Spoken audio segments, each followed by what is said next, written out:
Good morning, everyone. I thought I would come on here and we're gonna do a little experiment. Um, we just came back from a fishing trip in Arkansas. I happened to pick up a bag of flour, a small bag of flour, 5 pound bag of flour from. It was actually a sourdough shop that I went to down there. I'll have to look up the name of it because sadly, I can't remember the name of the little place. It was in Leslie, Arkansas, and we went on a fishing trip. Didn't have much luck because we had recently gotten a ton of rain down there, and it was just not a very good fishing trip as far as catching fish. But we had a blast. We had a lot of good fun, family time and fun and laughs, and it was very enjoyable and relaxing. It was nice, although I missed making bread.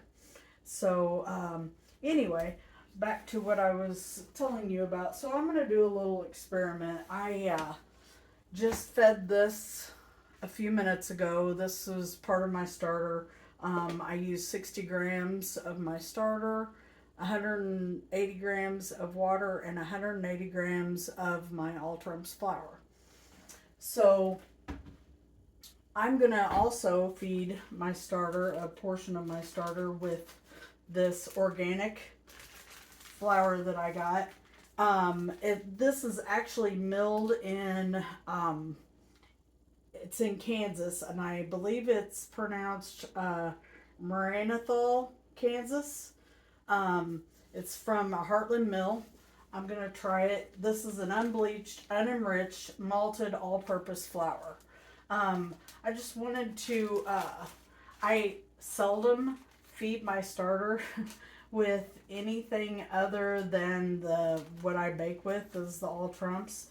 I just want to kind of get a comparison in how my starter reacts to a different flour. I occasionally will, if my starter is looking weak and has a tendency to be a little bit acidic, I will throw in just a little bit of either rye flour or whole wheat flour.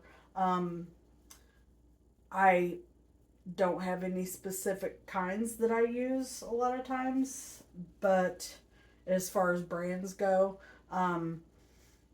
I think that I use King Arthur from time to time when it comes to whole wheat flour and things like that. But I'm going to try this one and we're going to see how it compares into feeding with my regular all trumps. I did switch over my container, my starter, because I want to see how far it goes. I've got 60 grams in here, and I am going to go ahead and add 180 grams of water, because I always add my water to my starter first. A lot of people do that differently, but as long as you keep your feeding ratios the same as far as like your starter, water, flour, or starter, flour, water, and I'm going to do a 1-3-3 ratio again, and so the 1 is my starter, the 3 is, I'm putting 180 grams of water to my 60 grams of starter. Pour it in there. I always add my water to my starter just to give that a good mix. It just seems to mix better for me, so that's the order that I do it.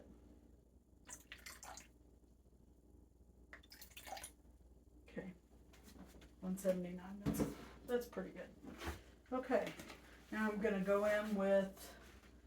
Let me get a measuring cup just to use.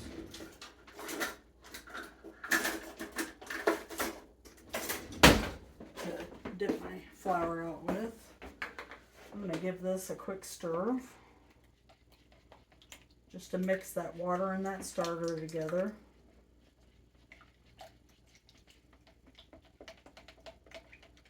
make that incorporated a little bit.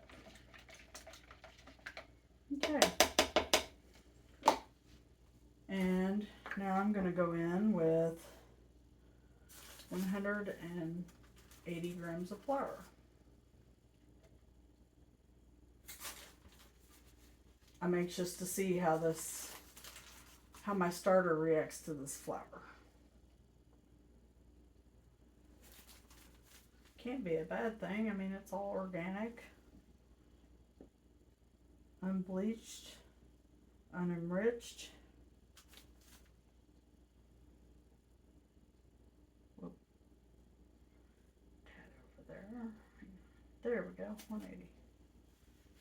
Okay, now give this a quick stir.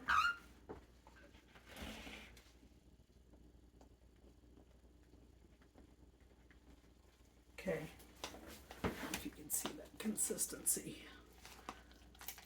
It's thick. Oh wow. It smells different. I can tell that already. Who else likes the smell of their starter after it's fed like this? I love that. Okay. I will tell you, because I'm not sure how this was milled or anything, but I will say that it is not as thick quite as my starter is with the all Trump feeding. Seems to be a little bit smoother. Okay. I'm anxious to see how this is going to perform.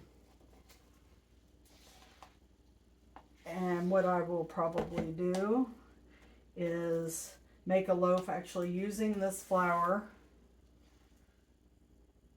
and I will do the comparison loaf with my all Trump starter feeding and use all Trump flour, and we're going to see what happens here. Okay, there's that. Another thing that I wanted to point out is, so I put my starters in 2 different containers, and when we left, I took my starter out, split it into 2 containers. I had another one of these. I actually washed it out, but I don't know if you all do this, but see my starter in there? So what I will do, I'm going to put a paper towel over the top of that. I'm going to let it dry out in the container, and I will flake all of my little bits and pieces off of there, and I'm going to add it to my container of flaky bits and pieces that I use. This is my emergency stash. I let my starter dry out like that, and I flake it off of there, and I put it in this container. When it gets full, I grind it, and I put it in an airtight container, and maybe even put it in the freezer or just the airtight container. I'm actually thinking about vacuum sealing some of it. That way I've always got starter. I've always got my starter that I can reconstitute to go ahead and, you never know if there's an emergency. I have to admit, I was a little bit nervous leaving for a week because we've had a lot of storms and stuff like that. The power went out. My refrigerator was down and didn't come back to life or something. That's always kind of a fear that something like that could happen. But I've always got something to fall back on. Always. So I will actually make a video of reconstituting a starter, and I'll show you how it goes, and how really simple it is. You can reconstitute a starter and have a starter ready to go to bake within a few days. If everything goes as planned, I have done it before just as an experiment.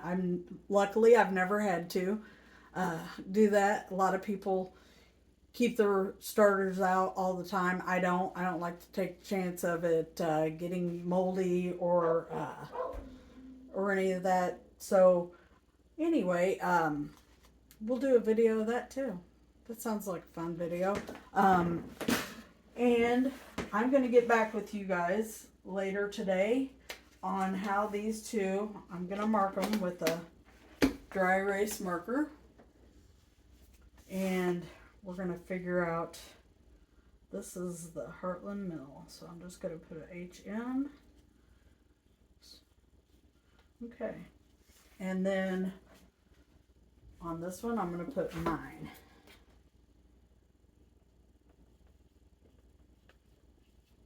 All trump.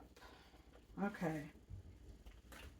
And we are going to see what these bad boys do later today. And check out, I'm just making a line to see where it started, just as a comparison on how much they raise here in a little while. Okay. All right. I'll be back with you all later.